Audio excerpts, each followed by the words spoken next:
Да си направиш маргарити от хартия звучи лесно, докато не хванеш пинцетата, лепилото и онези ленчички, които винаги решават да се залепят където не трябва. Взимам бяла ленчика, защото какво е маргаритка без белите си листенца, а ако решиш да експериментираш с розови или лилави, да знаеш, получаваш екзотична маргарита, не класическа. Наливам внимателно или не толкова внимателно, зависи от количеството кафе, и оформям листенца, слагам им борд, подреждам ги и ги залепям. Маргаритите са скромни, непретенциозни, но винаги носят усмивка, точно за това ги обожавам да ги вмъквам в картичките си. И тук правя жълтото топченце по средата.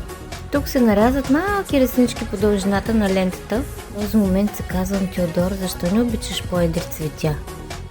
И ето това е жълтото топченце в средата, оформям го и го залепям. Резултатът е едно квилин цвете, което никога няма да увяхне, а ето и картичката, на която използвах тези маргарити.